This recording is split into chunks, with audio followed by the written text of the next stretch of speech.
Bienvenidos a Lo Simple No Vale. Hoy tengo el placer de contar con el almirante Juan Rodríguez Garat. ¿Qué tal estás? Hola, buenas tardes. Bueno, lo primero, muchas gracias por tu tiempo y por pasarte por aquí. Un placer.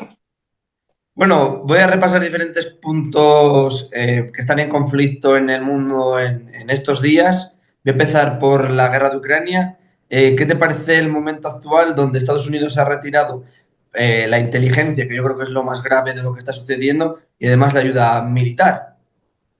En Estados Unidos nos ha sorprendido un poco a todos tomando una postura bastante más prorrusa de lo que preveíamos después de escuchar la campaña electoral, donde Trump se había mostrado distante, pero no hostil a Ucrania. Lo primero que ha hecho es suspender las ayudas.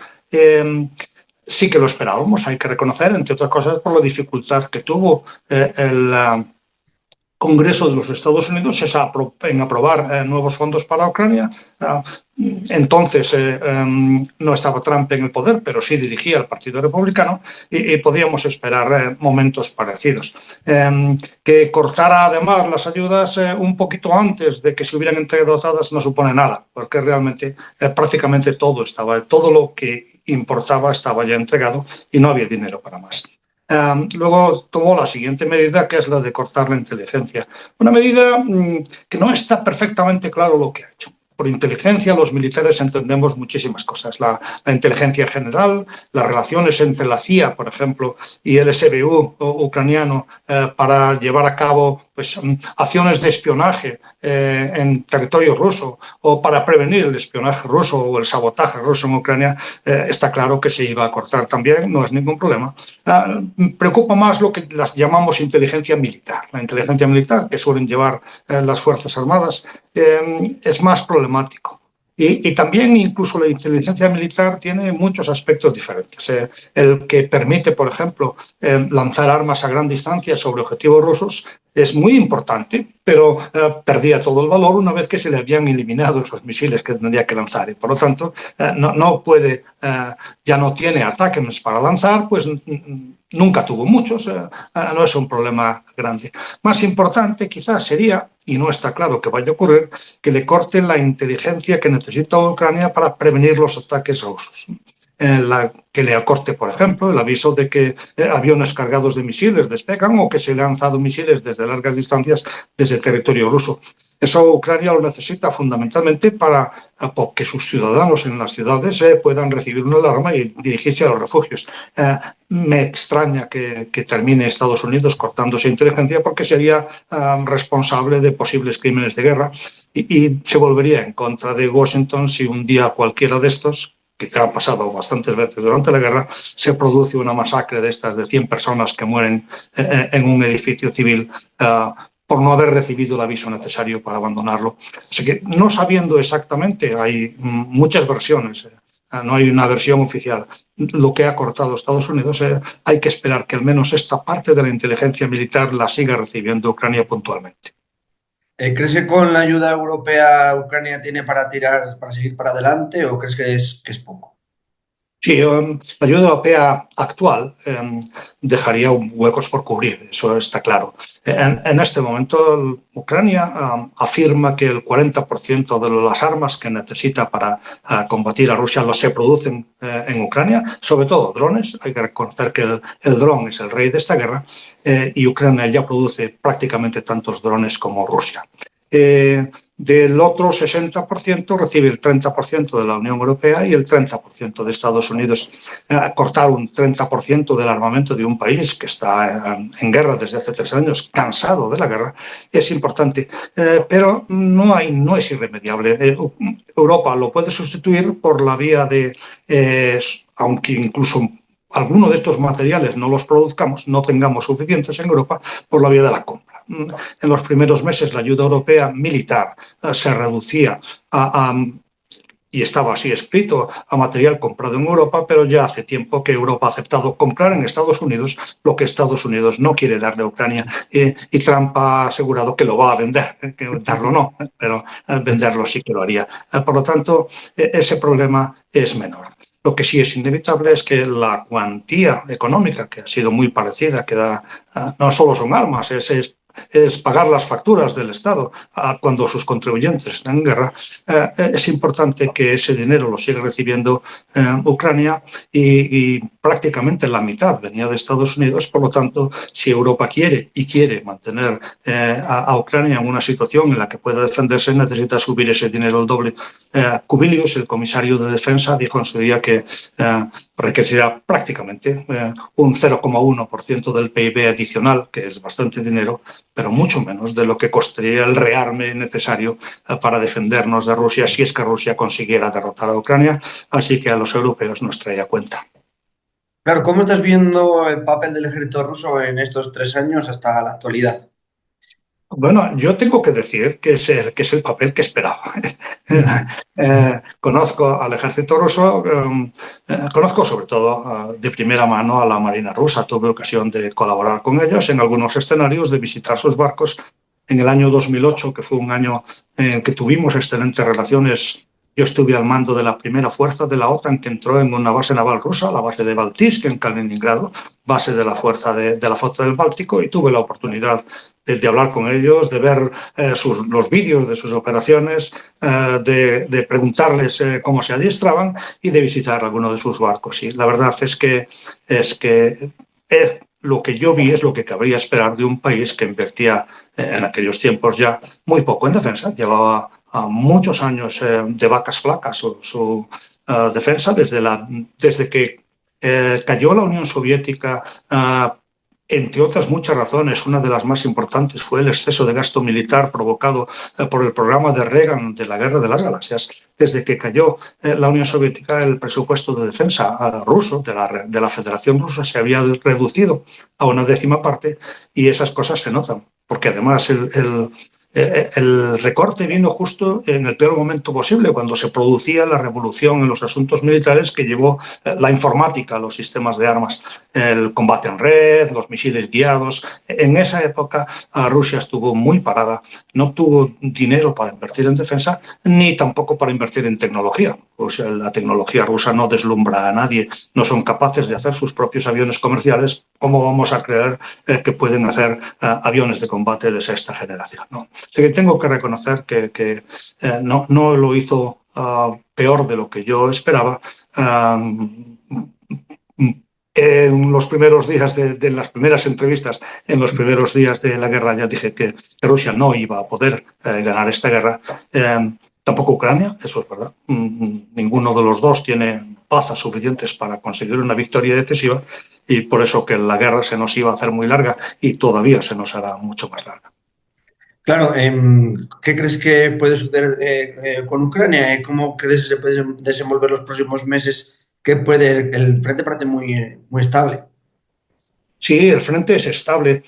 Militarmente el frente es estable. Si analizamos desde el espacio, si fuéramos marcianos, si analizáramos lo que está ocurriendo desde el espacio, el frente es muy estable porque todos los dos bandos han gastado sus bazas decisivas.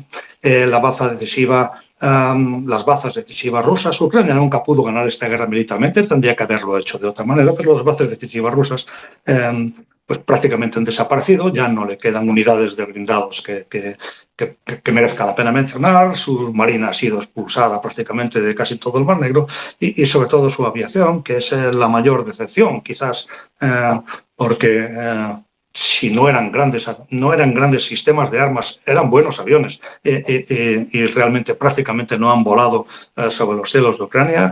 Han admitido su derrota desde el primer día frente a los sistemas antiaéreos occidentales que se suministraron a Ucrania. Realmente, si vemos todo eso y nos damos cuenta de que lo que ocurre ahora son avances de pequeñas unidades a pie o en vehículos civiles, pues en zonas de nadie, y que en cuanto los rusos llegan a cualquier ciudad, incluso pequeñas ciudades de 30.000 habitantes, se estrellan durante meses o años, pues parece que el frente no tiene movilidad. La guerra está dominada por los drones, el número de drones es similar en los dos bandos, y todo aquel que quiera moverse bajo ese cielo de drones es eliminado, y por lo tanto pues los frentes se convierten en inmóviles prácticamente, ¿no? El que asoma la cabeza lo hace a riesgo de su vida. Así que esto puede continuar desde ese punto de vista durante mucho tiempo, porque al final los que están manteniendo el frente estable son los drones, que son baratos y sencillos de obtener. No hay por qué sentirse agotado. ¿Qué pasa? Que además de lo que se puede ver desde el espacio, pues bajamos al terreno, resulta que hay personas. Hay personas en los dos bandos, personas que se cansan y que sufren su moral. Cuando un ejército pierde la moral, se desmorona. Tenemos el ejemplo más claro y más reciente en Siria, donde las fuerzas de Bashar al-Assad de repente dejaron de combatir. ¿Por qué? Por un conjunto de factores que no les llegaba el sueldo, no, perdieron la fe en la victoria en un momento dado y bueno, pues entregaron prácticamente sus posiciones sin apenas combatir. ¿Podría ocurrir esto en Ucrania? Es difícil que pueda ocurrir, porque Ucrania, si es derrotada en esta guerra, es el país agredido. Los soldados no pueden volver a sus casas sin más, no tienen a dónde ir, no tienen a un lugar seguro donde ir. Ellos saben lo que ha pasado en los territorios ocupados y eso sostiene la capacidad de combate incluso más allá de la esperanza. Pero sin esperanza no va a durar mucho y quizás el mayor esfuerzo que tiene que hacer Europa hoy día es contrarrestar los efectos de las decisiones de Trump en la moral de los ucranianos, del pueblo y de los soldados ucranianos, para que se mantenga viva hasta que empiece a fallar del otro lado. La moral en Rusia es diferente. Podríamos pensar en las numerosas veces que tanto la Unión Soviética como Estados Unidos han perdido estas guerras por agotamiento. Una guerra una vez que en Vietnam, después de 10 años, también la Unión Soviética en Afganistán, luego la OTAN y Estados Unidos en Afganistán de nuevo 20 años después, en Estados Unidos de nuevo en Irak. Los países se cansan de operaciones en el exterior que solo traen miseria, gastos, sangre y en los que no se consigue nada. El resultado natural de una guerra como esta, una vez que no se consigue una rápida victoria, es que dentro de algunos años Rusia se vuelva a su casa, pero no será mientras esté el régimen de Putin, puesto que Putin ha puesto toda su carrera política, a toda la fortaleza de su régimen en esta guerra, y él sabe que no sobreviviría el régimen a una vuelta a casa de sus soldados, que no tiene ni siquiera por qué llamar la derrota. Siempre puede decir, ya he conseguido los objetivos de la guerra, Ucrania ha perdido, la he castigado matando a 6 millones de soldados. Las cifras se las puede inventar, no hay problema. No tendría que aceptar la derrota, pero se notaría. Al final el pueblo se daría cuenta de que ha sido derrotado y los dictadores derrotados pierden su poder y normalmente pierden también su vida. Así que aquí esta guerra necesariamente será larga porque enfrenta a los ucranianos que se juegan su vida y a Putin que también se juega la suya. Claro, no sé si también puede, en un futuro crees que Moldavia y Georgia puede hacer algo ahí también, porque ya estamos viendo que hay, sobre todo en Georgia, ahí hay una crisis con la oposición, no está claro el resultado de las elecciones. Sí, en Georgia, Rusia tiene ventaja. Tiene ventaja. Georgia es pequeña, bastante pequeña, está más lejos y ha conseguido ya una cierta ventaja hasta en el nivel político. Georgia fue derrotada en pocos días, y lo recuerda, en la guerra de Georgia en 2008, y luego pues en la propia sociedad que se sentía impotente para enfrentarse a un vecino poderoso, tan poderoso como Rusia, ha ido cambiando de opinión y ahora buena parte de la sociedad georgiana se ha resignado a estar bajo la órbita de Moscú. Es muy difícil en esas condiciones salir adelante. El caso de Moldavia, en cambio, es diferente. Hay una amplia mayoría social en favor de Occidente, una pequeña zona ocupada o semiocupada por Rusia o por los prorrusos. Se parece más el caso de Moldavia al de Georgia, con la fortuna por parte de Moldavia de que tiene a Ucrania en medio. Y como tiene a Ucrania en medio, si Ucrania no es derrotada, pues es prácticamente imposible que Rusia pueda hacer más de lo que hace, pero si Ucrania fuera derrotada de verdad, si perdiera incluso Odessa y el camino hacia Transnistria, Moldavia sería la siguiente en caer.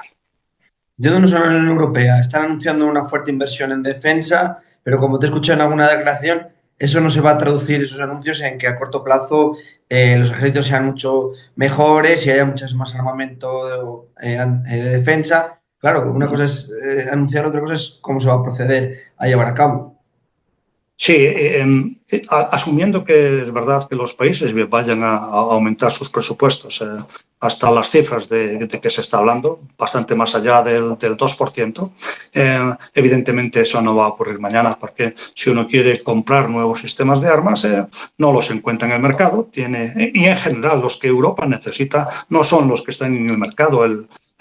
Si tuviera que comprar yo algo para Europa, inmediatamente lo primero, lo más urgente, sería un sistema de defensa aérea europeo capaz de derribar misiles balísticos. No lo tenemos. Las armas que tenemos para esas funciones son norteamericanas. Si queremos un sistema independiente, tenemos que empezar a diseñarlo y desde luego no iba a tardar menos de una década en estar en pleno servicio. Pero aún así, pues poquito a poco hay que ir mejorando primero la industria y luego los productos que compramos. Si hablamos en vez del material del personal y queremos reforzar nuestras Fuerzas Armadas, no se puede hacer una contratación de 20.000 soldados de golpe, porque 20.000 soldados de golpe ni podemos formarlos en las escuelas, no tenemos esa capacidad, ni queremos que se integren en los escalafones así. Necesitamos gente que entre poco a poco y que, sobre todo, no se retiren todos a la vez, no envejezcan todos a la vez ni asciendan todos a la vez. Por eso, si hay que aumentar el personal de las Fuerzas Armadas, tiene que ser a lo largo de un periodo, pues 2.000 personas cada año durante 10 años es mucho más sano que 20.000 personas mañana, ¿no? Aparte de que sería imposible encontrar incluso de golpe 20.000 personas que quisieran entrar en las Fuerzas Armadas. O sea que esto es un objetivo a largo plazo. Y más a largo plazo todavía, quizás, es la labor didáctica que hace que los ejércitos sirven a las naciones. Un ejército es algo que está asociado indefectiblemente a una nación, y Europa no es una nación. No tenemos que llegar a ser una nación para tener un ejército propio, pero sí sentirnos unidos por serios vínculos defensivos. Alguna vez he dicho que un ejército europeo no servirá de nada si los españoles no se sienten atacados por un ataque en Letonia, o los letones no se sienten atacados por un conflicto, un problema en la frontera del sur, o en Ceuta o en Melilla, ¿no? Y eso podemos conseguirlo, porque los estados, las naciones modernas han sido creadas a lo largo del tiempo partiendo de primero las familias, que se unieron en tribus para ser más fuertes. Las tribus se fueron uniendo, se fueron creando los condados, los reinos, y al final, poco a poco, se fue los vínculos de seguridad, la necesidad de defenderse de otros, es la que ha llegado a convertir la nación moderna. Tendemos a creer que el mundo se ha acabado con nosotros, que ya ha llegado a cómo tiene que estar. Por lo tanto, España será España desde que se creó hasta el fin de los tiempos. Pero siendo verdad, por lo menos en nuestros sentimientos, tenemos que ir aceptando los ciudadanos europeos poco a poco que aislados no somos nadie. Somos como reinos de taifa, vulnerables. Vulnerables no solo en el sentido de la seguridad. A mí, en este momento, después de haber visto cómo Trump y Putin deciden reunirse en Arabia Saudí sin invitar no solo a Ucrania, sino a los miembros de la Unión Europea, me da la impresión de que si somos débiles no es solo que estemos menos seguros, sino que no tendremos voz, que construirán otros peores que nosotros. No es que nosotros seamos tampoco, a lo largo de la historia, tampoco hemos demostrado ser tan benignos como se supone por la definición que nosotros mismos hacemos del ser humano. Pero Europa tiene mucho que reprocharse históricamente, pero aún así, hoy día es probablemente la voz más digna de escucharse conceptualmente, por la herencia que tenemos que es de la civilización europea, de la que han salido la Carta de los Derechos Humanos, la Carta de Naciones Unidas. Es bueno que se nos escuche, y no se nos escuchará si no tenemos fuerza detrás. Así que yo creo que a la fuerza ahorcan, y hay motivos para que nuestros líderes nos convenzan de que tenemos que sentirnos como, si no una nación, una unidad. No seremos los Estados Unidos de Europa, pero cuanto más unidos estemos, más posibilidades tenemos de poder votar a aquellos que al menos tener el derecho al voto. No lo tenemos en Estados Unidos ni en Rusia, al menos tener el derecho al voto de aquellos que van a construir el futuro en el que van a vivir nuestros hijos. Yo creo que el argumento está ahí, que es poderoso, y seremos capaces de hacerlo. pero no ocurrirá mañana. Y mientras esto no ocurra, hay que seguir apostando por el único ejército europeo que está conteniendo a los rusos desde hace 3 años con bastante éxito, que es el ucraniano. Claro, ¿en qué punto deja Reino Unido que no está en la Unión Europea en cuanto a defensa? ¿Qué aliado tanto es de la Unión Europea? Sí, el Reino Unido evidentemente es un país europeo y bajo la situación estratégica actual es un sólido aliado de Europa. Sea aliado de la Unión Europea, sea en el seno de la Alianza Atlántica, donde sí que ejerce un papel importante, es un sólido aliado de Europa, entre otras cosas porque tienen una relación especial con Rusia, de enemistad. Entiende mucho mejor, quizás sea el legado de Winston Churchill, entiende mucho mejor lo que ocurre en Rusia que el resto del mundo. Yo tengo que reconocer que cuando Rusia ocupó Crimea en 2014, en aquella época yo era vicealmirante y estaba al mando pues del cuartel general marítimo europeo de alta disponibilidad, que fui certificado en 2 ocasiones diferentes para mandar el componente marítimo de la Fuerza de Respuesta de la OTAN. Y nos reuníamos mucho los aliados, evidentemente, para hablar de nuestras cosas, ¿no?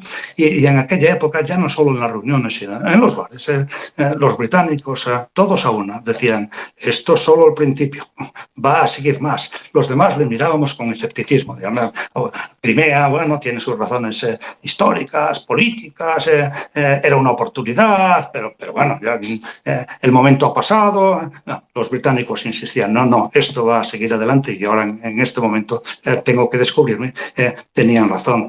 Y cuando en la televisión pública rusa se presume de que se puede destruir al mundo desde allí si no se portan suficientemente bien con ellos, siempre el país que ponen de ejemplo es el Reino Unido y la ciudad que ponen de ejemplo es Londres. Podemos destruir Londres en menos de 15 segundos. Bueno, pues todas estas cosas que se dicen en la televisión pública, siempre es Londres el ejemplo. Por lo tanto, Europa puede estar convencida de que en este conflicto, en este momento histórico en el que el conflicto es con la frontera Londres estará detrás del resto de Europa, estará hombro con hombro, incluso delante de muchos países de Europa.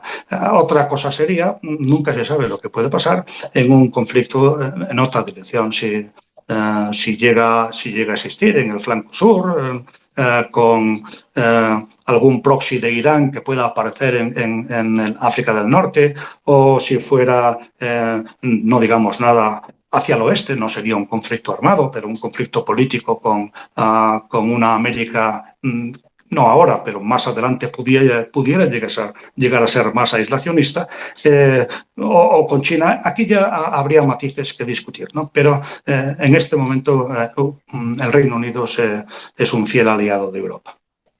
Yéndonos a otro escenario, Oriente Medio, Oriente Próximo desde aquí, desde España, ya sabemos lo que pasó en octubre de 2023 allí en Israel, la masacre que hizo Hamas. Claro, ¿qué te parece la situación actual donde tener una solución creo que es imposible porque Oriente Medio siempre está ardiendo entre comillas? Sí, pues a estas alturas ya ha pasado casi año y medio, ¿no? Del asalto de la verja de Gaza, de la franja de Gaza, y podemos decir que Israel militarmente se ha desempeñado muy bien. Militarmente ha conseguido ganar una guerra difícil en Gaza de baja intensidad y ha conseguido derrotar también a Hezbollah.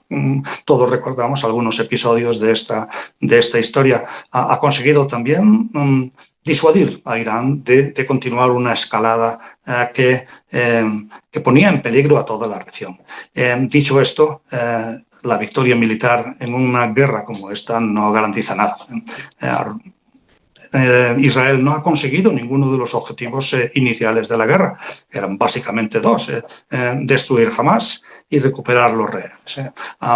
En cuanto a los rehenes, evidentemente, sí que es verdad que la mayoría han sido devueltos, pero los que no han muerto, pero en su mayor parte debido a cesiones, a concesiones a Hamas, que devuelven a Hamas un protagonismo que no debería tener en Oriente Medio. Lo peor que puede pasar en estas guerras de Gaza. Hay que recordar que la guerra de Gaza, que decimos, la guerra de Gaza, no, es la tercera guerra de Gaza, para ser precisos, y la guerra de Líbano es también la tercera guerra de Líbano. No hay nada que nos haga pensar que cuando empiece la cuarta guerra de Gaza o la cuarta guerra del Líbano, todos los analistas, digamos, la semilla de la cuarta guerra de Gaza se puso en el final de la tercera. No hay en este momento ni visión política ni generosidad para en ninguno de los dos lados, o de los tres, si incluimos a Irán, o de los cuatro, si incluimos a Estados Unidos, porque aquí hay muchos intereses interpuestos. No hay ninguna generosidad en ninguno de los bandos que pueda hacernos pensar que esta vez va a ser diferente y que esta es la última guerra de Gaza. ¿Crees que, has dicho los delitos militares que ha llevado a cabo Israel, pero en cuanto a la narrativa, ¿no crees que ahí Israel no ha estado muy acertado? No sé si en el plan para que el mundo lo pueda entender lo que ha sucedido y lo que está pasando, porque ya vemos cómo Hamas, lamentablemente, sabe también cómo los rusos manejarse en las redes y estas cosas. Sí, bueno, no es jamás. En el caso de Rusia sí que es Rusia. En el caso de Israel, de esta guerra de Israel, no es jamás. Jamás es casi un personaje secundario de esta película. Es Israel enfrentado al antisionismo que existe en Europa, creo yo, y en Estados Unidos, pero sobre todo en Europa, desde el final de la Guerra de los 6 días. Hay que recordar que cuando nace Israel, nace con la bendición de las dos grandes potencias de la época, ¿no? De ambos bandos de la Guerra Fría. Esa bendición rusa al Estado de Israel votó porque se creara, bueno, ese mix de Estado israelo-palestino, que no podía funcionar, y no se puso en contra de Israel hasta la derrota árabe en la Guerra de los 6 días, que permitió que Estados Unidos empezara a apoyar la causa de Israel y Rusia, como es natural, en aquel momento estaban enfrentados en la Guerra Fría, a apoyar la causa. Entonces no era Palestina, era una causa árabe. Estamos hablando en aquella época de guerras árabes israelíes en lugar de conflicto palestino. Que es verdad que hasta el nombre ha cambiado con razón, puesto que ahora Israel ha hecho la paz con numerosos países árabes y solo queda la parte palestina e Irán, que se suma al conflicto precisamente cuando se va a Egipto después de la revolución del año 79. El caso es que una vez que Rusia se pone del lado de los árabes en una alianza extraña, era la religión contra el ateísmo entonces. Rusia ahora ha dejado el comunismo y se han vuelto ortodoxos y hasta Putin va alguna vez a misa de cuando en cuando para mostrar que apoya a la causa del orden y de la familia, ¿no? Pero en aquellos tiempos era la unión del radicalismo islámico con el ateísmo, sencillamente porque era parte de la dinámica de la Guerra Fría, donde lo que importaba era el conflicto este-oeste. Y a lo que vamos, con la enemistad de la Unión Soviética, la enemistad del comunismo, la intelectualidad de izquierda en Europa, muy influida por el movimiento comunista, muy influida por lo que se decidía en la Unión Soviética, empezó a criticar a Israel, empezó a ponerse del lado de los palestinos y eso afectó mucho a las universidades, a las facultades de políticas y de ciencias de la información en las universidades de aquella época, de forma que todos los intelectuales, prácticamente la totalidad de los intelectuales de aquella época, se decían de izquierdas, eran en realidad seguían muchas de las consignas del comunismo y eso todavía deja huella en los ambientes universitarios, todavía deja huella en los ambientes que se autodefinen como progresistas en Europa, que haga lo que haga Israel, haga lo que haga Hamas o cualquier otro grupo en Palestina, van a apoyar, o más que apoyar a Hamas, van a exponerse en contra de lo que decide Israel. Y esa batalla no tiene solución porque además hay que reconocer que tampoco Israel es un país que haga demasiadas concesiones a la opinión pública de Europa. En Estados Unidos lo intentan más, pero a la opinión pública de Europa. Hay que reconocer que Israel, insisto, ha ganado esta guerra, pero bueno, no le ha importado demasiado el causar víctimas colaterales. Es cierto que alguna vez lo he explicado. pero lo voy a hacer si me lo permites. Sí, claro.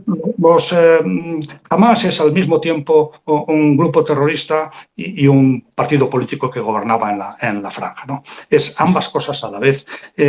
Sus militantes no tenían ningún problema en guardar los cohetes que lanzaban a Israel en el cuarto de los niños. Ningún problema. Y eso hace que, de acuerdo con la Convención de Ginebra, con el derecho de la guerra, el cuarto de los niños pueda ser un objetivo legítimo para un ataque israelí. Pero si España, si un militar europeo o norteamericano viviera esa situación, se plantearía bueno, esos cohetes no son tan efectivos, a ver cuántos guardas, son muchos, son pocos, y solo en el caso de que hubiera muchos cohetes, los cohetes al final apenas han causado daños a Israel, los lanzan todos los días por decenas y suelen derribarse o caer en sitios donde no hacen daño. Nosotros nos preguntaríamos cuántos cohetes hay y si de verdad llegáramos a la conclusión, un militar europeo, de que hay que destruir ese cuarto de los niños, haríamos todo lo posible porque fuera en un momento en que los niños estuvieran en la calle o en la escuela, no allí. Y Israel no ha prestado la misma atención. No es que haya atacado objetivos no válidos, sino que no ha dado importancia, no ha dado la misma importancia que nosotros a las víctimas colaterales. Y de hecho ellos mismos, cuando se habla de las cifras de muertos en la franja, dicen puede haber habido en algún momento de la guerra 45.000 muertos, de ellos más de 15.000 son militantes de Hamas. O sea que para ellos una relación proporcionada es 2 civiles por cada combatiente. Civiles son todos, porque Hamas no es un ejército, pero 2 civiles, 2 no combatientes por cada combatiente. Esa proporción los pueblos europeos no la aceptarían y como la conocemos, pues tampoco ayuda mucho a defender desde la óptica europea la causa de Israel. Sí, y hemos hablado de también, está Cisjordania ahora mismo también en la actualidad, donde es quizás donde hay más enfrentamiento. Y bueno, los hutíes que ahora nos está llamando mucho, pero ya estamos viendo cómo hacen daño en el tráfico marítimo. Sí, el de los hutíes es un problema típico de la época en la que vivimos. Un grupo que ni siquiera es un Estado, está en una guerra civil, parte de un Estado, con el apoyo de Irán, se convierte en un problema para la humanidad. Esto no pasaba hace 30 años. Nadie hubiera apoyado a este grupo de los hutíes y debiera preocuparnos a nosotros porque, bueno, el Mar Rojo está muy lejos, pero nada impide que pueda ocurrir en Libia, donde hay una guerra civil, o incluso nada impide que en un futuro lejano, esperamos, se desestabilice cualquiera de los países norteafricanos, se produzca allí una guerra civil como la de Libia y uno de los grupos con apoyo de Irán decida atacar el tráfico marítimo. Y entonces el problema que es propio de los tiempos es ¿y qué hacemos si esto ocurre? El problema es que todos tenemos, incluso Israel, pero nosotros desde luego más, tenemos las manos atadas porque esta gente utiliza las ciudades, utiliza las casas particulares para esconderse y para esconder también los misiles que está lanzando a los buques mercantes. Por lo tanto, es muy difícil de prevenir.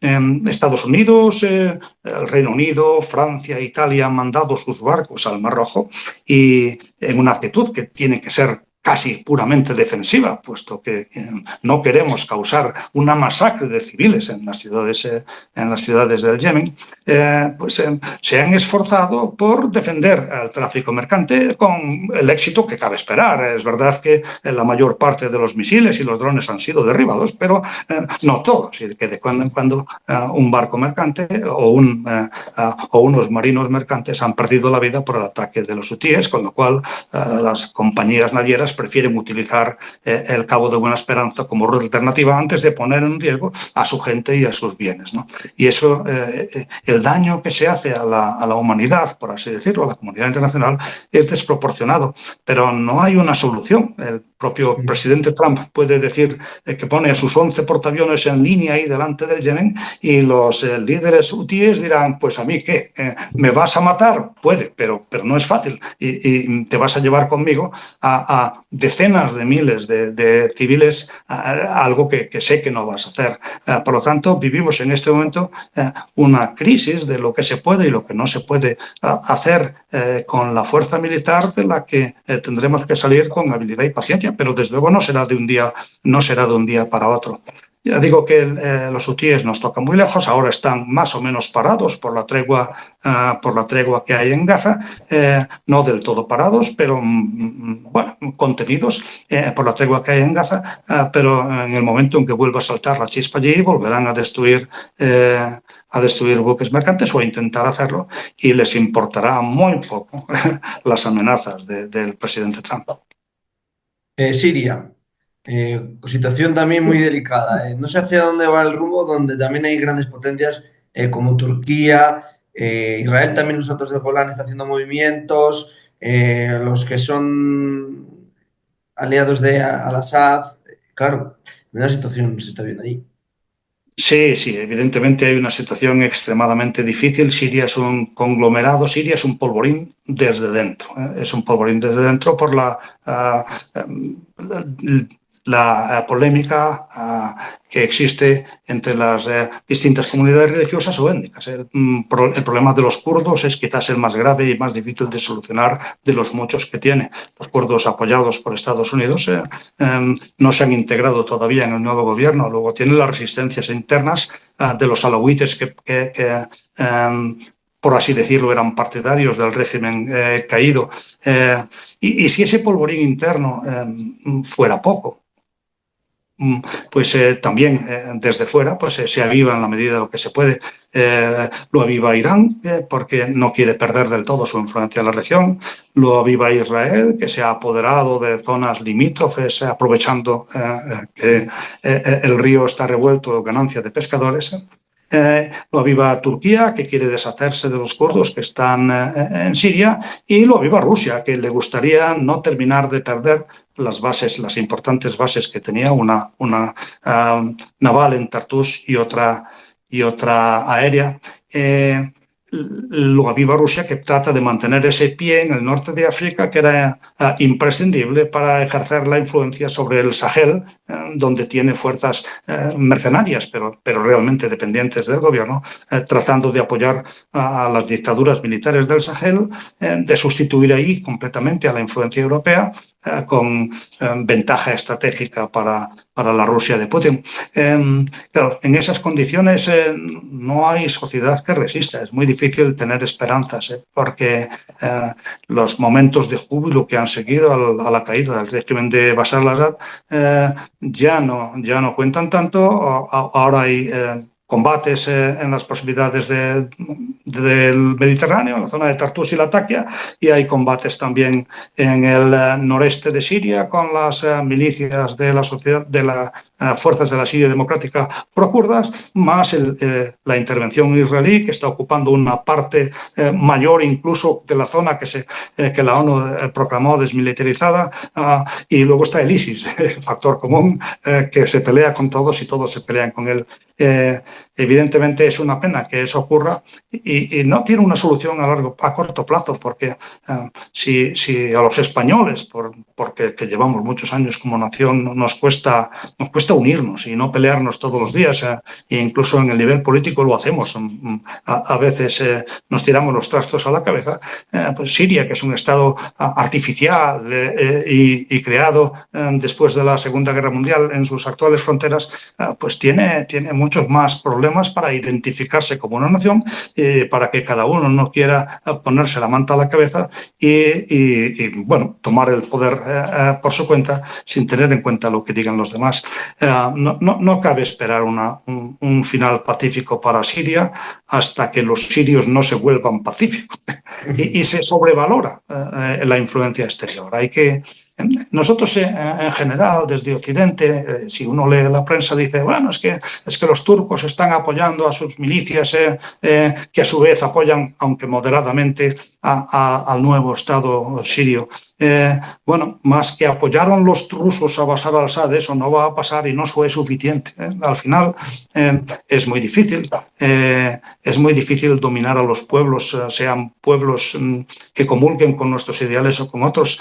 No tenían apoyo apoyo los talibanes que consiguieron después de 20 años de lucha, sin el apoyo de nadie, porque nadie quiere un régimen como ese en la faz de la tierra, y consiguieron deshacerse de la intervención en la que al final pues estábamos todos los países de la OTAN, pero claro, ellos se jugaban más y podían decir algo parecido a lo que en su día dijo Ho Chi Minh de Vietnam: por cada norteamericano muerto habrá 10 norvietnamitas, pero ustedes se van a cansar antes. Tenía razón. Has mencionado los estados del Sahel, África, aparte de lo que has dicho tú de las dictaduras militares, vemos como, no sé si decirlo, un sentimiento antifrancés, ¿no? Que, por ejemplo, también como en Senegal y Chad, ya son reticentes a que haya el ejército francés esté por allí. Y si crees, aparte de lo que estoy mencionando, ¿crees que también se está preocupando el mundo, las principales potencias del yihadismo que hay allí, teniendo en cuenta, por ejemplo, con el Estado Islámico tampoco se le hizo tanta relevancia en que acabó? Sí, es verdad que el Sahel es un problema. Yo no creo que siempre hay que distinguir a los pueblos de sus líderes.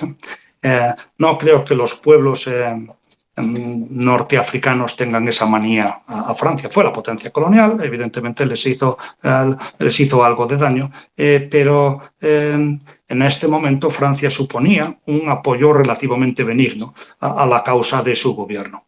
Lo que está ocurriendo ahora es diferente. Cuando las fuerzas francesas, las fuerzas europeas, las fuerzas españolas han sido sustituidas por los regímenes militares que gobiernan en prácticamente todas esas zonas, han sido sustituidas por mercenarios rusos, la verdadera razón es que los españoles no estaban dispuestos a cometer crímenes, crímenes de guerra o crímenes sencillamente crímenes civiles al servicio de esas dictaduras, mientras que por un precio los mercenarios de la Wagner o de las compañías que la han ido reemplazando, todavía de poco relieve, pero que efectivamente están apoyadas por el Estado ruso y que consiguen ventajas para el Estado ruso, ellos están dispuestos a hacer cualquier cosa, y si tienen que hacer desaparecer un pueblo rebelde del mapa, lo harán sin ningún problema de conciencia. La guerra que se libra en el Yemen es en el Sahel es complicada. Porque tiene tantos bandos como la de Siria. Están las milicias de los señores de la guerra locales, los clanes familiares, están los grupos terroristas, algunos de los cuales son muy sólidos porque tienen el apoyo internacional. Está sobre todo el ISIS que fue expulsado no fue del todo expulsado, pero sí fue derrotado en sus límites territoriales en Siria e Irak. Sigue allí, sigue siendo una fuerza importante y quiere ganar influencia en el mundo del terrorismo islámico internacional a base de ser más bruto que los demás, que es como se consigue que más militantes acudan a sus filas.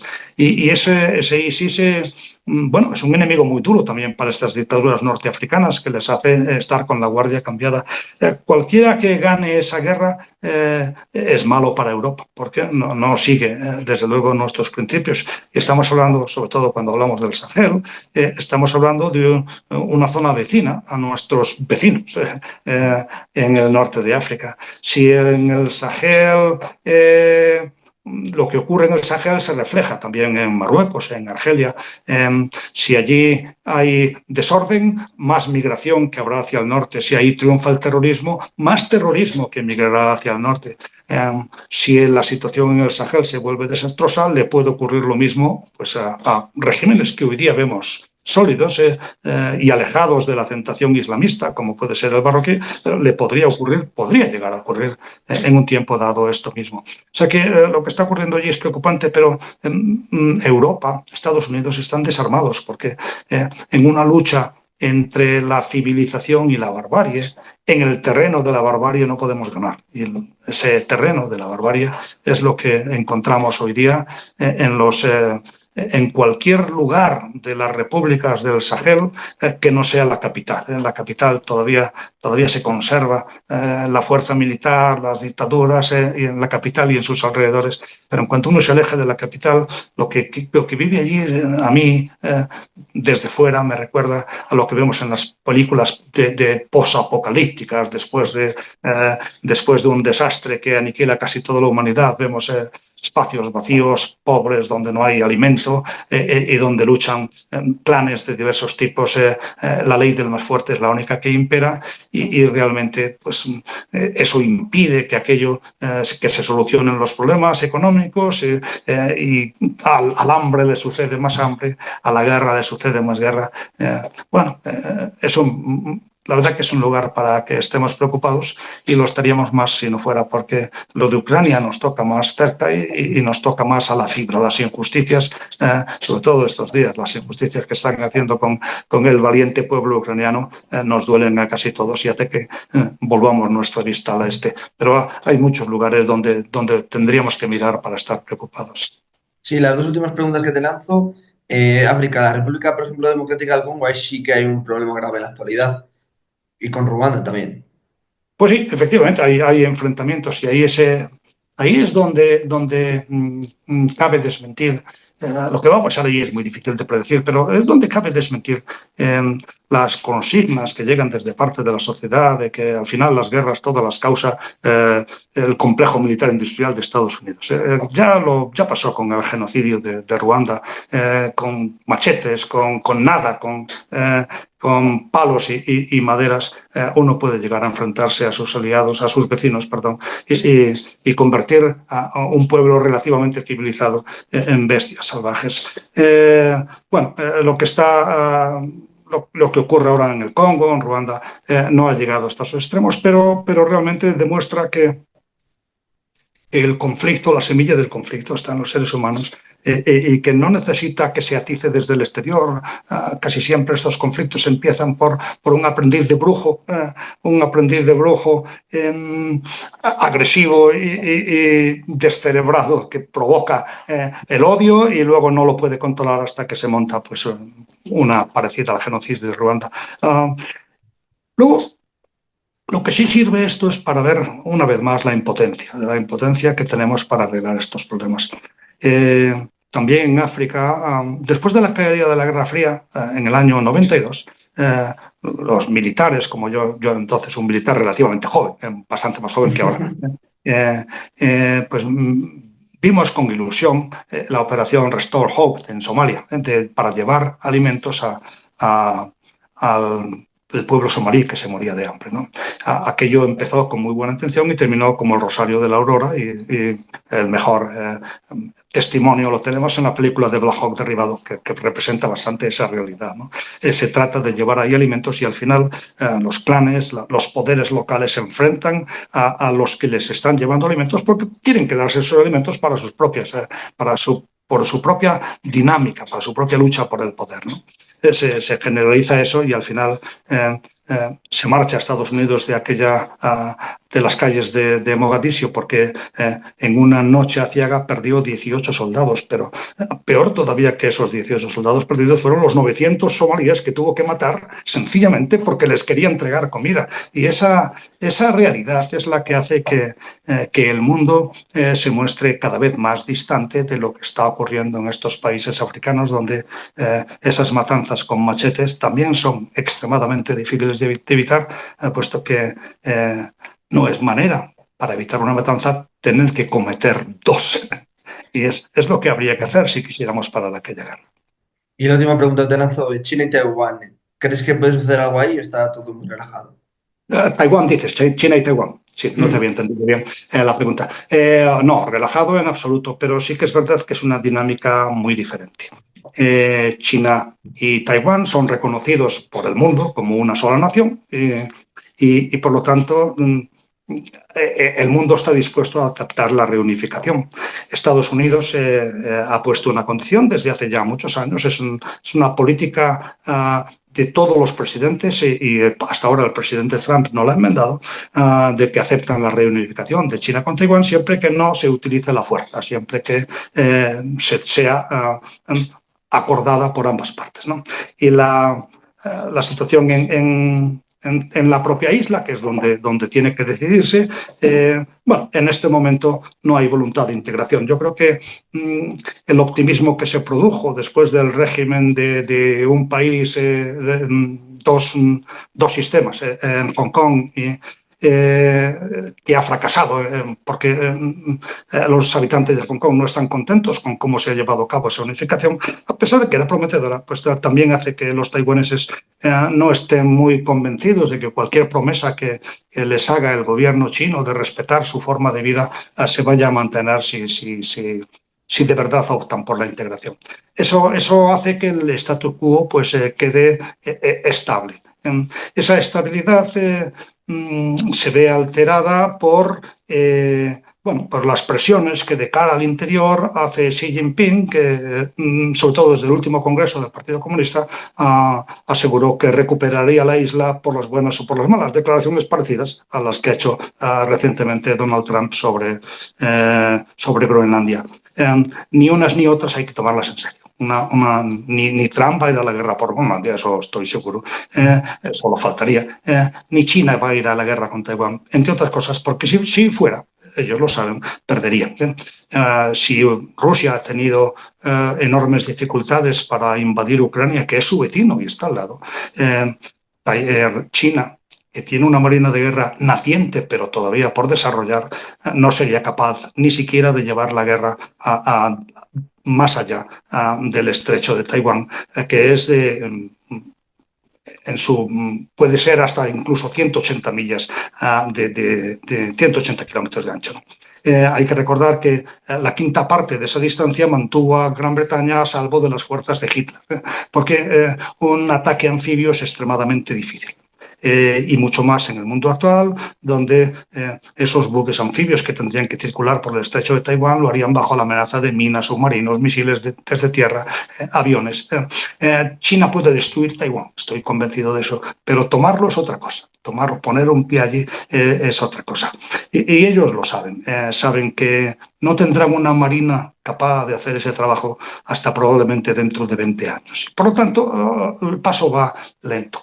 Más problemático que Taiwán es lo que ocurre en el mar de China Meridional, donde se parece más la actitud de China a la de Rusia en Ucrania. China dice que las aguas del mar de China Meridional son suyas porque estaban en un mapa de la última dinastía de emperadores, como China. Por lo tanto, rechaza que las naciones ribereñas tengan los derechos a los que le corresponden de acuerdo con la Convención del Mar, y constantemente está enfrentándose en pequeñas acciones de hostigación a los guardacostas filipinos o vietnamitas o todos los que ocupan este mar en este momento. Y eso, pues, qué duda cabe que despierta la atención del mundo, porque ahí puede llegar a presentarse un conflicto regional.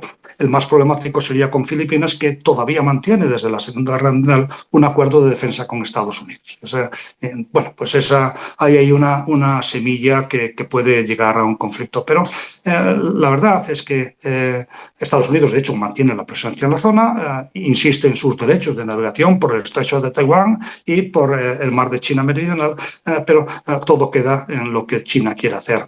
Y China, que en este momento se encuentra en un buen momento desde el punto de vista geoestratégico, porque está viendo que la guerra de Ucrania debilita a su enemigo tradicional en Asia, que era precisamente la Federación Rusa. Está viendo también que divide a Occidente y está viendo que le llena las arcas porque está comprando barata energía rusa. La energía rusa que rechazamos en Europa se la está vendiendo mucho más barata a China. Luego le viene bien esperar. Y desde el punto de vista político también la apuesta a China para llegar a ser la primera potencia mundial, que es muy probable que lo consiga de aquí a 4 décadas, pero no es militar, es una apuesta económica, es una apuesta diplomática, tiene más diplomacia más embajadas que ningún otro país del mundo, incluido Estados Unidos, y es una apuesta educativa. Sus universidades sacan cada año más y más científicos, matemáticos, físicos, muchos más que el resto del mundo, y así esperan conseguir esa posición de poder en el futuro, con la que, si es por vías legítimas, realmente no deberíamos de tener nada que decir si no fuera porque el régimen chino no nos gusta, es totalitario y a nosotros no nos gusta vivir bajo un régimen totalitario, y que ese régimen totalitario se infiltra en todas las actividades que hace China en el exterior, aunque sean económicas, que todos sabemos que las empresas chinas con las que contratamos cualquier cosa están obligadas a informar al Estado chino de todo lo que sepa sobre nosotros. Y eso, pues claro, a nosotros nos intranquiliza, pero bueno, habrá que esperar por el bien de nuestros hijos y sobre todo de nuestros nietos que a medida que progrese la propia China adopte modos de vida más acorde con lo que entendemos los europeos de hoy como los derechos de los seres humanos. Bueno, pues no sé si quieres añadir alguna cosa más. Si no, muchas gracias y espero poder charlar más adelante otra vez contigo. Pues sí, el mundo está complicado y la verdad es que hay mucho de qué hablar. A mí me gusta hablar y me gusta dirigirme a audiencias que tengan interés por estos problemas porque hay que contrarrestar mucha desinformación. Eh, no se entiende el mundo de hoy a partir de una sola fuente. Yo le recomiendo a los oyentes que antes de creerme, que comprueben lo que digo y que antes de creer a los demás, comprueben lo que digo, que vayan a las hemerotecas y vean lo que uno decía o no hace 3 años para, al menos de esa manera, tratar de desenmascarar a los que nos quieren vender algo que no es, ¿no? Y hay muchos. Sí, El talón de Aquiles del poder militar de las naciones siempre fue, pero hoy más todavía, está en el pueblo. Clausewitz hablaba de un triángulo del poder militar, la Trinidad de la Guerra, con el líder, el pueblo y el ejército, ¿no? Pues ahora el talón de Aquiles y la mayor potencia de las sociedades está en sus pueblos. Y a atacar a nuestro pueblo se dirigen muchos que nos cuentan historias contradictorias, pero que en algún momento, si no nos fijamos mucho en lo que se dice en el tiempo, pueden parecer convincentes. No hay nada más sorprendente que haya comunicadores que hace unos años nos decían que no teníamos enemigo y ahora nos dicen que es demasiado tarde para hacer frente al enemigo porque ya estamos derrotados y no se les pide responsabilidad por ese cambio de idea, siguen siendo gurús de la comunicación. sí, Bueno, sí. a lo que yo invito es a que desenmascaremos entre todos a aquellos que deliberadamente, casi siempre deliberadamente, puede que alguno no, pero casi siempre deliberadamente, están tratando de debilitar a España al servicio de potencias extranjeras. Y eso es así, incluso si ellos no quieren hacerlo. Correcto. Pues bueno, pues muchísimas gracias por tu tiempo, por haberte pasado por aquí. Ha sido un lujazo y un placer charlar contigo. Igualmente, muchas gracias. Un abrazo.